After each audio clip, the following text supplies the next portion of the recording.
আজকের এই ভিডিও টিউটোরিয়ালে সকলকে স্বাগতম। আমি উদয় কুমার সাহা, প্রভাষক পদার্থবিজ্ঞান, শেরপুর সরকারি কলেজ, শেরপুর।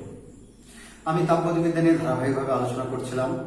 এই ভিডিও টিউটোরিয়ালটিতে আমি যে বিষয়গুলো আলোচনা করব সেগুলো হলো ত্রৈধবিন্দু, পানির ত্রৈধবিন্দু, এক স্থির বিন্দু পদ্ধতিতে তাপমাত্রা পরিমাপের মূলনীতি ইত্যাদি টপিকগুলো নিয়ে আমি ধারাবাহিকভাবে আলোচনা করব। তাহলে চলো পানির ত্রৈধবিন্দু সংখ্যাটি আমরা দেখে নিই। পানির ত্রৈধবিন্দুর সংখ্যাটিকে এভাবে সংজ্ঞায়িত করা যায় যে বিশেষ তাপমাত্রা ও চাপে বিশুদ্ধ বরফ, বিশুদ্ধ পানি ও সম্পৃক্ত জলীয় বাষ্প তাপীয় সমাবস্থায় অবস্থান করে তাকে পানির ত্রৈধবিন্দু বলে। অর্থাৎ তুমি যদি পানির ক্ষেত্রে যে পানির ত্রৈধবিন্দুর যে তাপমাত্রা এবং চাপ, তাপমাত্রা কত ছিল 273.16 কেলভিন এবং চাপ ছিল 4.58 মিলিমিটার পারদ। এই তাপমাত্রা এবং চাপ যদি বজায় রাখতে পারো তাহলে পানির তিনটি অবস্থা অর্থাৎ বরফ, পানি ও জলীয় বাষ্প একসাথে অবস্থান করবে। তাহলে পানির ত্রৈধবিন্দুর তাপমাত্রা আমরা পেয়ে গেলাম 273.16 কেলভিন এবং চাপ পেয়ে গেলাম 4.58 মিলিমিটার পারদ। এটা তোমরা অবশ্যই মুখস্থ রাখার চেষ্টা করবে। এরপর আমরা আরেকটি সংজ্ঞা দেখে নেই, 1 কেলভিন বলতে কি বুঝি। দেখো এই সংজ্ঞাটিতে কি লেখা আছে যে পানির ত্রৈধবিন্দুর তাপমাত্রার 1/273.16 অংশকে বলা হয় 1 কেলভিন। কাজে আমরা বলতে পারি যে 1/273.16 গুণন 273.16 ইকুয়াল 1 কেলভিন। কারণ এটি ছিল আমাদের পানির ত্রৈধবিন্দুর তাপমাত্রা, আর এই তাপমাত্রার কত অংশ 1/273.16 অংশ। কাজে 1/273.16 কে আমরা পানির ত্রৈধবিন্দুর তাপমাত্রা দ্বারা গুণ করে যেটি পাবো সেটি হবে আমাদের 1 কেলভিন।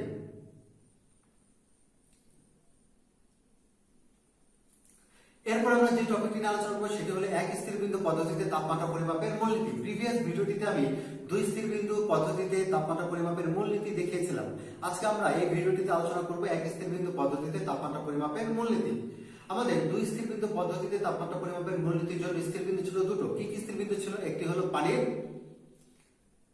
বাষ্প বিন্দু বা স্টিম পয়েন্ট, যার মান ছিল কত 100 ডিগ্রি সেলসিয়াস, এবং আরেকটি ছিল নিম্ন স্থির বিন্দু বা বরফ বিন্দু, যার মান ছিল 0 ডিগ্রি সেলসিয়াস। কিন্তু আমরা এখানে আলোচনা করব এক স্থির বিন্দু সাপেক্ষে তাপমাত্রা পরিমাপের মূলনীতি। তাহলে বলতো এক স্থির বিন্দুটি কোনটি? আসলে আমরা এতক্ষণ যে ত্রৈধবিন্দু নিয়ে আলোচনা করলাম, পানির ত্রৈধবিন্দু নিয়ে আলোচনা করলাম, সেই ত্রৈধবিন্দু যে তাপমাত্রা সেটি হলো এক স্থির বিন্দু। অর্থাৎ পানির ত্রৈধবিন্দু তাপমাত্রা কত 273.16 কেলভিন, আর এটি হলো আমাদের এক স্থির বিন্দু। এটি 1954 এ আন্তর্জাতিক ওজন ও পরিমাপ সংস্থা এক স্থির বিন্দু বলে ডিক্লেয়ার করে। ক্লিয়ার? তো এক স্থির বিন্দু পদ্ধতিতে তাপমাত্রা পরিমাপের মূলনীতির ক্ষেত্রে আমাদের যে জিনিসগুলো জানতে হবে সেটি হলো যে কোনো পদার্থের তাপমাত্রা ভিত্তিক ধর্ম তার পরম তাপমাত্রার সমানুপাতিক। কি বললাম? যে কোনো পদার্থের তাপমাত্রা ভিত্তিক ধর্ম তার পরম তাপমাত্রার সমানুপাতিক। কাজে আমরা এইভাবে লিখতে পারি যে T সমানুপাতিক x। এখানে T হলো পরম তাপমাত্রা এবং x হলো পদার্থের তাপমাত্রা ভিত্তিক ধর্ম। কাজে তাপমাত্রা যত বাড়বে তাপমাত্রা ভিত্তিক ধর্মের মান তত বাড়বে, তাপমাত্রা যত হ্রাস পাবে তাপমাত্রা ভিত্তিক ধর্মের মান তত হ্রাস পাবে। ধরো এই যে তাপমাত্রা ভিত্তিক ধর্ম, এটি হলো কোন একটি ধাতুর রোধ, আর টি হলো পরমেশ্বরের তাপমাত্রা। তাহলে আমরা লিখতে পারি টি সমানুপাতিক আর। অর্থাৎ ধাতুর ক্ষেত্রে তাপমাত্রা যত বাড়বে ধাতুর রোধ তত বাড়বে, আবার তাপমাত্রা যত কমবে ধাতুর রোধ তত কমবে। এখন আমরা ধরে নেই যে T1 ও T2 কেলভিন তাপমাত্রায় কোনো পদার্থের তাপমাত্রা ভিত্তিক ধর্মের মান যথাক্রমে x1 ও x2। অর্থাৎ যখন তাপমাত্রা T1 তখন তাপমাত্রা ভিত্তিক ধর্মের মান x1, এবং যখন তাপমাত্রা T2 তখন তাপমাত্রা ভিত্তিক ধর্মের মান x2। তাহলে কিন্তু আমরা এই সমীকরণ দুটো লিখতে পারি কি, যে T1 সমানুপাতিক x1 এটি হলো আমাদের 1 নং সমীকরণ, এবং T2 সমানুপাতিক x2 এটি হলো আমাদের 2 নং সমীকরণ। আমরা যদি 1 নং সমীকরণকে 2 নং সমীকরণ দ্বারা ভাগ করি তাহলে আমরা লিখতে পারবো T1/T2 ইকুয়াল x1/x2। এটিকে আমরা 3 নং সমীকরণ দ্বারা প্রকাশ করি কি, T1/T2 ইকুয়াল x1/x2। তো আমরা এই সমীকরণটি লিখে রাখি যে T1/T2 ইকুয়াল x1/x2, এবং এটি আমাদের 3 নং সমীকরণ।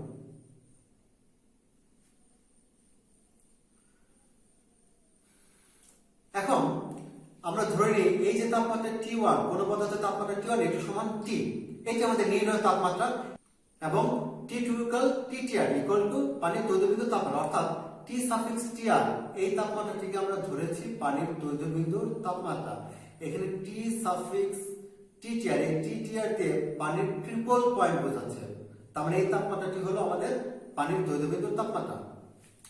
এবং T তাপমাত্রায় তাপমাত্রা ভিত্তিক ধর্ম আমাদের x, ও ট্রিপল পয়েন্টের তাপমাত্রায় আমাদের তাপমাত্রা ভিত্তিক ধর্ম হলো xTR। তাহলে আমাদের যে সমীকরণটি ছিল, অর্থাৎ এই যে আমাদের সমীকরণ, দেখো এই সমীকরণ, এই সমীকরণটিকে কিন্তু আমরা ঠিক এইভাবে লিখতে পারবো যে T/TTR ইকুয়াল x/xTR, এবং পরবর্তীতে লাইনে আমরা সমীকরণটি এইভাবে লিখতে পারবো যে T equal x/xTR into T/TTR। আমরা আবার মনে করে দিচ্ছি, এখানে এই T হলো নির্ণয় তাপমাত্রা, এবং এখানে x হলো এই T তাপমাত্রায় তাপমাত্রা ভিত্তিক ধর্ম, এবং xTR হলো এই যে TTR অর্থাৎ ট্রিপল পয়েন্ট, এই ট্রিপল পয়েন্টের তাপমাত্রা ভিত্তিক ধর্ম। তো আমরা তো জানি এই যে TTR বা পানির তৈলবিন্দু তাপমাত্রা, সেটির মান কত 273.16 কেলভিন। তাহলে আমরা লিখতে পারি T equal x/xTR into 273.16 kelvin. আর এই যে সমীকরণ, এই সমীকরণটি হলো আমাদের এক স্থির বিন্দু পদ্ধতিতে তাপমাত্রা পরিমাপের মূলনীতি। কি বলছে, আমি রিপিট করছি আবার, যে এই সমীকরণটি হলো আমাদের এক স্থির বিন্দু পদ্ধতিতে তাপমাত্রা পরিমাপের মূলনীতি। এই সমীকরণটি দিয়ে আমরা সহজেই তাপমাত্রা পরিমাপ করতে পারবো। এখন তো বিভিন্ন থার্মোমিটারের ক্ষেত্রে সমীকরণটি কিরূপ হবে, চলো আমরা এবার সেটি দেখে নিই। আরেকটি কথা আমি বলিনি, আমাদের দুই স্থির বিন্দুর সাপেক্ষে তাপমাত্রা পরিমাপের মূলনীতির চেয়ে কিন্তু এটি সহজ। কেন? কারণ দুই স্থির বিন্দু পদ্ধতিতে দুইটি স্থির বিন্দু ছিল, একটি হলো ঊর্ধ্ব স্থির বিন্দু, একটি হলো নিম্ন স্থির বিন্দু। এখানে শুধুমাত্র একটি স্থির বিন্দু আছে, যেটি হলো পানির তৈল বিন্দুর তাপমাত্রা। কাজে এই সমীকরণটি দিয়ে তাপমাত্রা পরিমাপ অনেক সহজ হবে।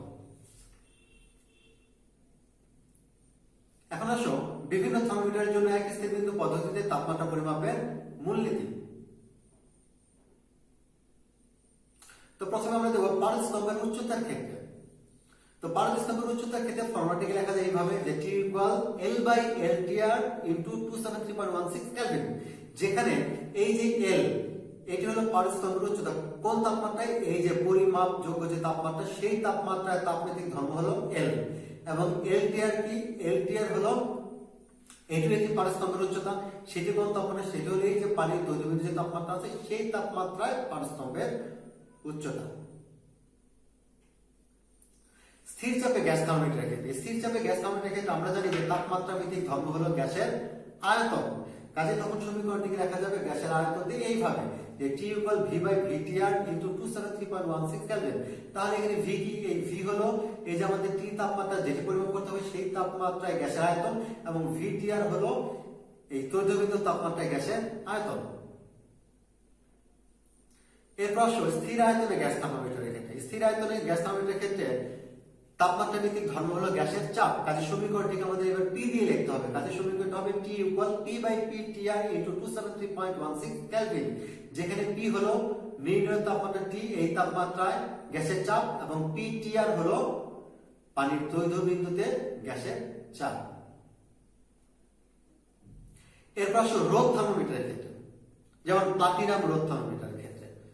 তো সমীকরণটা হবে এরকম যে T equal R/RTR into 273.16 kelvin, যেখানে R হলো এই যে T যে তাপমাত্রা আমাদের পরিমাপ করতে হবে, সেই তাপমাত্রায় প্লাটিনাম ধাতুর রোধ, এবং RTR হলো পানির তৈল বিন্দুর তাপমাত্রায় ধাতুর রোধ। এরপর তাপযুগল থার্মোমিটার। তাপযুগল থার্মোমিটারের ক্ষেত্রে তাপমাত্রা ভিত্তিক ধর্ম হলো তড়িৎচালক বল। তড়িৎচালক বল, ঠিক আছে। তো এখানে E হলো T তাপমাত্রায় তড়িৎচালক বল, এবং ETR হলো তৈলবিন্দু তাপমাত্রায় তড়িৎচালক বল। এরপর আসো বাষ্পচাপ থার্মোমিটারের ক্ষেত্রে। বাষ্পচাপ থার্মোমিটারের ক্ষেত্রে ফর্মুলাটিকে ঠিক এইভাবে লেখা যাবে যে T equal F/FTR into 273.16 kelvin, যেখানে F হলো এই T তাপমাত্রায় বাষ্পচাপ, এবং FTR হলো এই তৈলবিন্দু তাপমাত্রায় বাষ্পচাপ। আমি আশা করি সমীকরণগুলো তোমরা ক্লিয়ারলি বুঝতে পেরেছো এবং এই সমীকরণগুলো বিভিন্ন গাণিতিক সমস্যা সমাধানে তোমাদের কাজে লাগবে। কাজে সমীকরণগুলো তোমরা বুঝে মুখস্থ করার চেষ্টা করবে।